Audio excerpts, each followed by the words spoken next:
What is up, guys? Xmouse5 here with another podcast episode, and we are in October edition, which is pretty fun. Yeah, I think the last podcast I did was the almost October edition, but we are now in October. Today is October 24th when I'm gonna upload this, and last night I went to one of the most popular haunted houses in America, or I don't know if a lot of people know it, but it's pretty well known, at least in Missouri. But it is the Beast and Edge of Hell haunted houses in Kansas City, Missouri. And last night I went to them, and it was awesome. That's kind of why I'm making this podcast episode. It's gonna be talking about that, and yeah, they were amazing. The only other haunted houses that I'd been in have been like um haunted houses at Worlds of Fun for like their Halloween haunt thing. And those haunted houses pale in comparison to these. So let's go ahead and talk about it. So me and my friends, we were talking about this for a while. I don't know, it was kind of weird. I had a bunch of people ask, and then a lot of people canceled, and then just couldn't do it. But then we ended up being good. I had a few of my friends come with me, and so yeah, so basically we get there, um, and what's really cool about this is like the Beast and Edge of Hell is kind of in like a weird, sketchy area. It's under the 12th Street Bridge in downtown Kansas City. It's in the West Bottoms, and it's really cool. There's a bunch of abandoned factories, and I think the Beast is in the original Ford headquarters, which is really cool. It's a giant abandoned warehouse. It's cool. But yeah, it's down there, and it's kind of weird. It's just down. It's in a sketchy area, and it's just haunted houses there. But anyways, we get there. We see this big old line. We get in, get the tickets, and yeah, we get in. But anyways, so these haunted houses are intense. So yeah, before I get to talk about these too much, if you're planning on going soon, I would not recommend listening to the podcast because I'm gonna be spoiling a lot of stuff. Or I mean, if you're going, even if you're going to do it and like maybe you're like scared or whatever, you want to know what to expect. I guess you can listen to it, but really, I think to get the best experience, just you shouldn't watch this and just experience it for yourself because I'm going to be talking about some stuff um that might spoil some stuff. Um so yeah, it was pretty cool. So we went into the Edge of Hell first, and where to begin?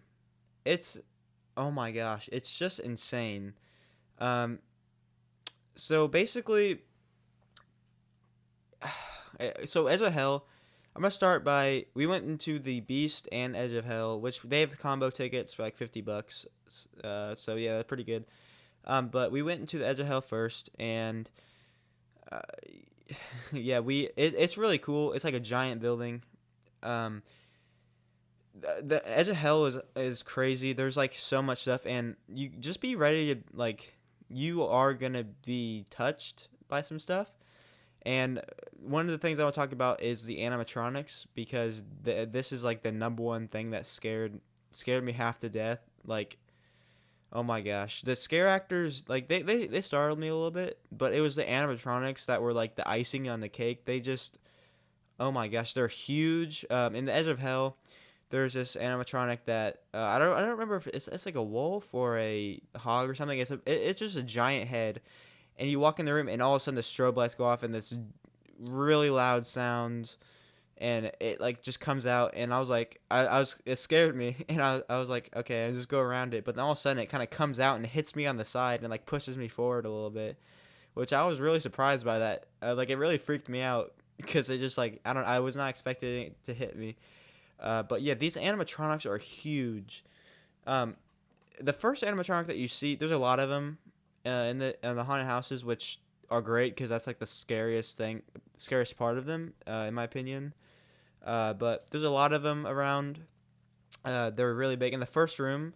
So basically, at the Edge of Hell, you go up this flight of stairs, and you go into this room, and you see like a little like mirror thing, and when you walk in, the mirror drops, and a animatronic like lunges out at you, and it gets so close, and it's scary. It's, oh my word, it's so scary. But yeah, it was kind of confusing at first because it's kind of in the room. Like it says entrance above like the wall, but like there's a door there, but it's really hard to see the door because like I don't know, it's just weird. So we were like kind of confused what to do. But anyways, it's these haunted houses are really cool, and just be prepared if you're gonna do these that you will have to go through tight corridors. You might get lost. There are times, especially in the Beast haunted house, that it really does feel like a maze, and you could get lost. So make sure to stay together because there are people that get lost in this. Which are I yeah, I'm just glad that didn't happen to me. But yeah, there also will be places that you're gonna need to crawl. Like for example, there's like well, I don't know. It's like a lot of crawl spaces, and also it's just there's a lot of dark places in the Edge of Hell that it's kind of hard to maneuver your way around, and it's so scary because you're trying to maneuver your way around, and all of a sudden this ginormous animatronic just comes out of nowhere and scares you half to death, which is very effective. Um, but yeah, you gotta be ready. There's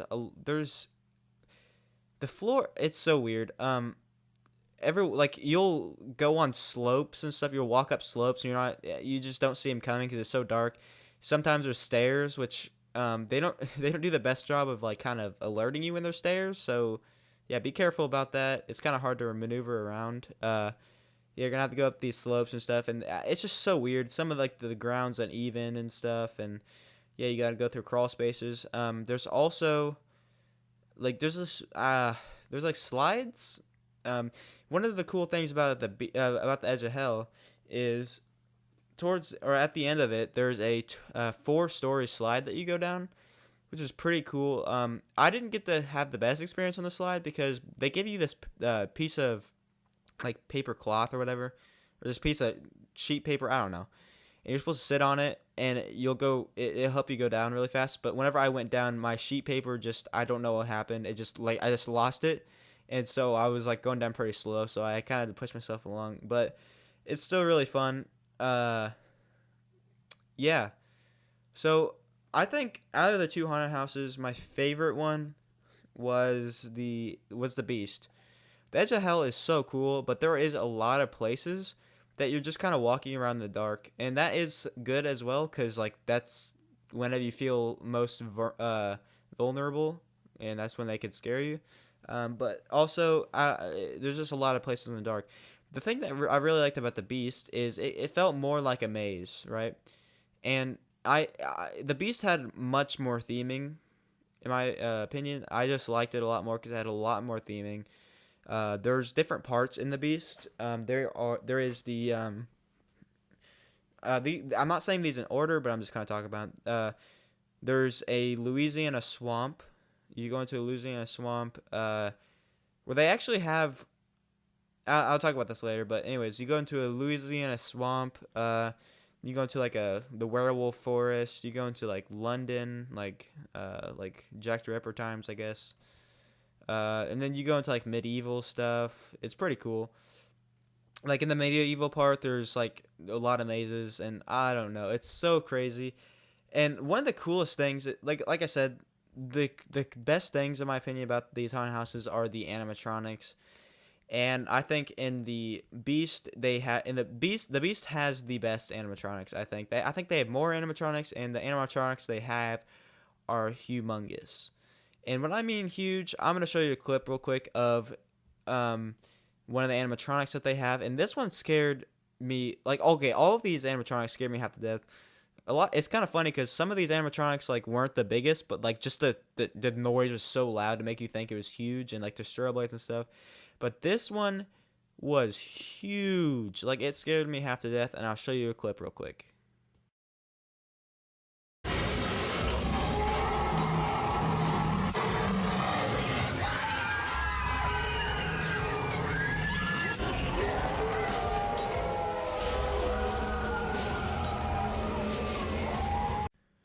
So yeah, like I said, these have ginormous animatronics. Those things scared me so much. Like, you go under that thing, and after that, there's like kind of like a part. It's like in the forest, I think, if I remember correctly, and you kind of like it's kind of a maze a little bit.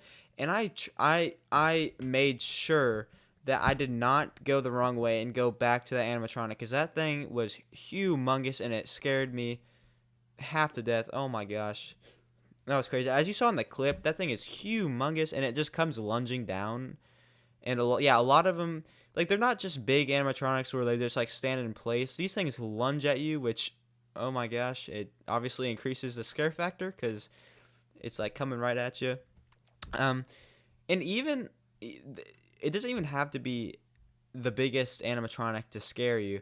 One of the animatronics that scared me a lot was this crocodile animatronic, which they did something really smart. So basically, when you're losing in a swamp, they actually have a live alligator, which is really cool. And you look over, you see a live alligator, and then you move up, and then this animatronic alligator comes out and lunges at you, which it's like you see a real alligator, and you're like, oh, they have alligators, but then you see one come out and chomp at you, like, and the first thing you think is, oh my gosh, that thing is real. So I'm gonna show you guys a clip real quick of the alligator. So yeah, like I said, it's not the biggest animatronic, obviously, but it does do the job. It really scared me, and that video does not do it justice because it's much louder in person. So I didn't really see the alligator that well, because all of a sudden the strobe lights start going, and it's just the loudest thing. And I actually thought it was like coming. The animatronic was like over me, so I was like, I kind of ducked down and cowered. But then I found out that it's just this little alligator, and just the sound made me think it was huge. And yeah, like I said, the video doesn't do it justice. I mean, it's obviously gonna be scarier in person. You can't just watch these videos and be like, oh, it's not scary. But then whenever you're actually there, it's terrifying, which is really cool. And like I said, yeah, I'm gonna talk a little bit more about the animatronics. They don't just have animatronics to scare, which most of them are, obviously, but they also have some really cool animatronics. Like they had a headless horseman one, which was really cool. It was a ginormous, I would say like life size one. It was like a life size horse, and it was a dude, like, obviously the headless horseman riding it. He was carrying a head. It was really cool. He was holding a sword up, and one of the coolest parts, like, his horse was moving around, and you could feel the horse's like snorts out of its nose. They had like little air stuff coming out of his nose, and it was like a real horse. It was so cool. But yeah, like I said, not all of their animatronics are huge. They even like in this one room, it was kind of hard to say like what was happening, but it was kind of, I think it was like a bunch of impaled bodies in this room, and they were kind of like all over the place, and like their bodies would just like twitch like every once in a while. They just like move up, and like a few of them hit me a few times. And like I said, you are gonna get touched, but like not like hit hard, you know what I mean? Just touched, you know. But in the Edge of Hell, I did get that wolf I was talking about did push me. But anyways, we're talking about the beast right now. But yeah, they kind of nudged me, and yeah, it's really cool. It's really cool. In the Edge of Hell, they have the largest anaconda in I think it's anaconda. I'm sorry if I'm wrong, but it's the largest anaconda in captivity in North America, and it's crazy. They have a lot of live animals. Like I said earlier, they have a live alligator. They have this anaconda. There's rats. There's a dude that literally like puts a rat in his mouth, and I'll show you a clip of the animals real quick, and they're just really cool. That I've ever seen in a haunted house. Yeah, you know what you do with these? You want to try it? You look a little hungry. They even do wild, crazy things like real animals. They have one of the biggest anacondas in captivity. So yeah, they have real animals, which I think that's just so cool. Like, obviously the animals aren't going to play a huge scare on you, obviously, because that would just be dangerous. Because these animals are obviously very dangerous, the anaconda and alligator. So you couldn't really, yeah, you know what I mean. But anyways, yeah, they're kind of like the alligator. You're when you're walking through the swamp, there it's kind of in a cage to the side, cage to your side, and it's really cool. When I walked by, he was just kind of sitting there. I mean, what do you expect from an alligator? They kind of just sit there. I mean, you probably have seen videos of alligators just kind of sit there. Um, and I mean, what do you expect? It's still really cool to see a live alligator and the anaconda. They actually have two anacondas. I'm not sure which one was the biggest one because it was kind of hard to tell because like I don't remember. It was like they're both like coiled up. I wasn't really paying that much attention on them. It was really cool. So yeah, I'm kind of going all over the place right now. So I'm just kind of talking about what I remember and there are things that will like brush against you. Like I think there's one room like where there's stuff that will swipe at your feet. Like it will kind of like brush on your feet and it kind of startles you. Yeah, there's a lot of like you're gonna hear like the animatronics like they blow out air and stuff, which that just because you know just the noise of the animatronics alone just scare you them a ton, and just the look of them. But just to add on to that, a lot of them have like air that like sprays at you, which like feels like it's touching you or something, and it's just so cool. It just makes you feel like the animatronics touching you. One thing, like I said, I'm just kind of going all over the place. Sorry about this, but one thing you do need to watch out in Edge of Hell. There are a lot of low clearances. I did hit my head a couple times, and like it's not something you should worry too much about. They do a really good job of like padding it. All of the stuff that hit like they all every time I hit my head, it had like a nice padded thing, so it didn't really hit or hurt that much. So that's good, obviously. But yeah, they were just so cool, top notch, the best haunted houses that I've ever been to. But yeah, so I'm gonna talk about kind of the Beast versus the Edge of Hell, uh, and which one's better. And I'm gonna go off of a few things and why I think one is better. So I'm just gonna go ahead and say it out front right now. I think the Beast was better. Reason being, I thought the Beast had the best theming.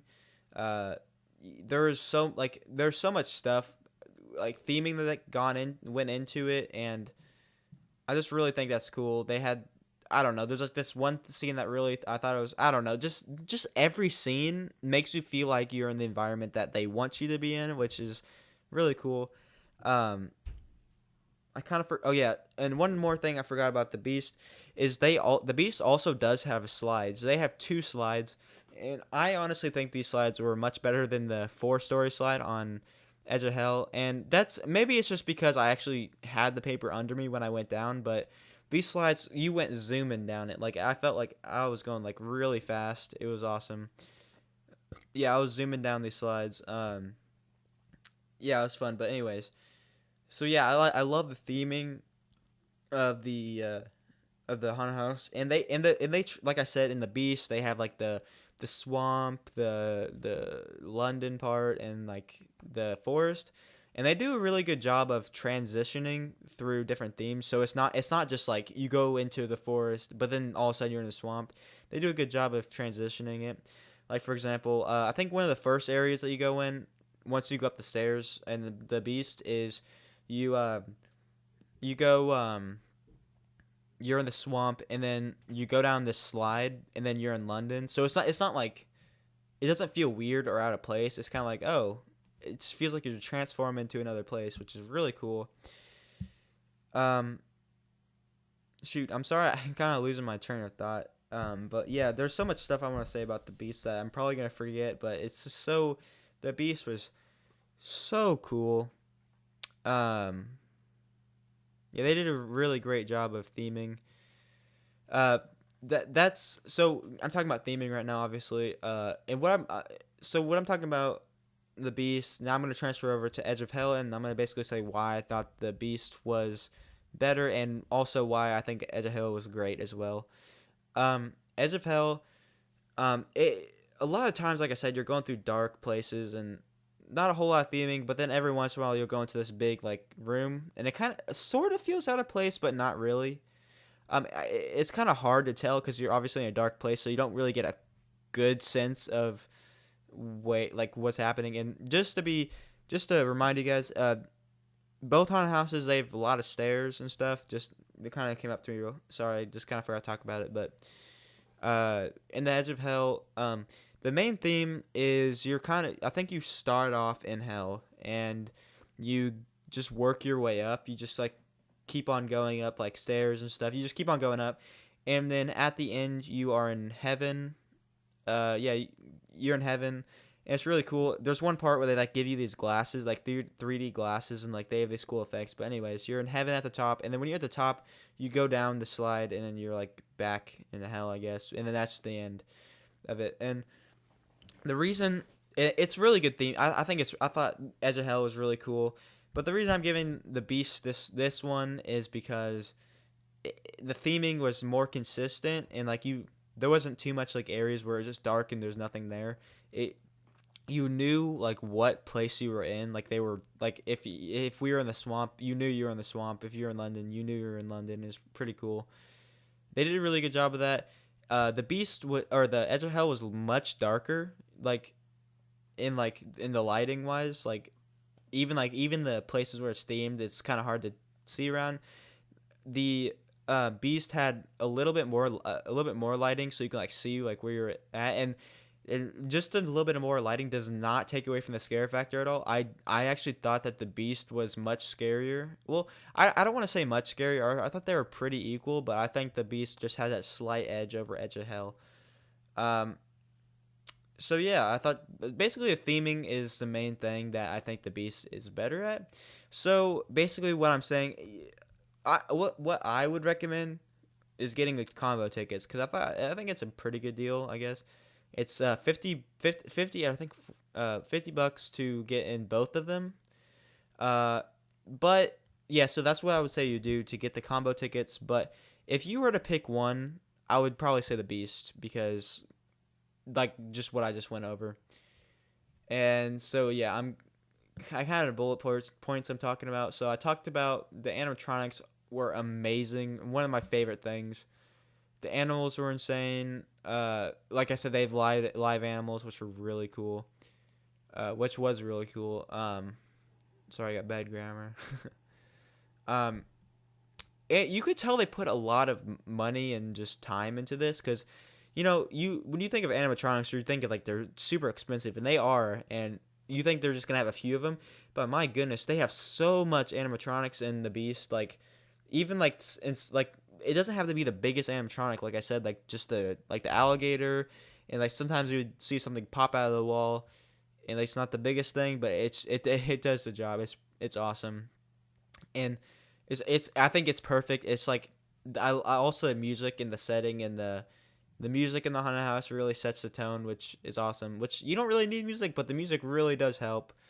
But yeah, so that was my experience. We had a great time, and I will say I am a big wussy. I found that out because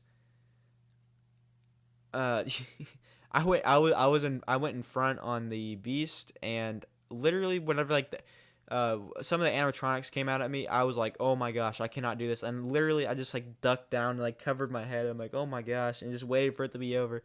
But then my friend, thank you, Joseph, for getting in front. And I thought I enjoyed it a lot better whenever he was in front. And I was like, I mean, I also, just because you're not in front doesn't mean everybody in your group will get scared, most definitely. Even if you see something coming ahead of you, like if you saw a group ahead of you get scared, you will still get scared, like somehow. I don't know how, can't explain it. It's just awesome. But yeah, my experience was awesome. I really recommend it. If you're in the Kansas City area, check it out. Or just if you're looking for an awesome like haunted house place to go, definitely do this. Something I don't get, I looked on the reviews, and they were like rated pretty low, because like I think the Beast was rated 3 stars. And I'm here to say, don't take the don't take the reviews, because I read a lot of the reviews, and they gave it low stars for the dumbest reasons. Most of the people gave it a low star because they bought a VIP ticket, which is like extra money. Which I don't buy a VIP ticket. It's stupid. Like it is busy, but you will be able to get through both of the haunted houses, so you'll be fine. Yeah, you don't need a VIP, but most of the reviews were complaining about the VIP and like how the system wasn't very well. It doesn't matter. Just buy normal tickets. Don't be a VIP person and spend extra money. Like you don't need to. Unless you want to get through the stuff faster, which I'm honestly okay with waiting in line. I think it's kind of part of the experience. But yeah, that's kind of my main things about The Beast and Edge of Hell. Really recommend it. Hope you guys enjoy this podcast. Hope you guys are having a great October as well. So yeah, that's gonna be the podcast. Thank you guys so much for tuning in. Yeah, and I'll see you guys in the next video or podcast. This is X Mouse 5, and I said it already, but I'll see you guys again. Peace.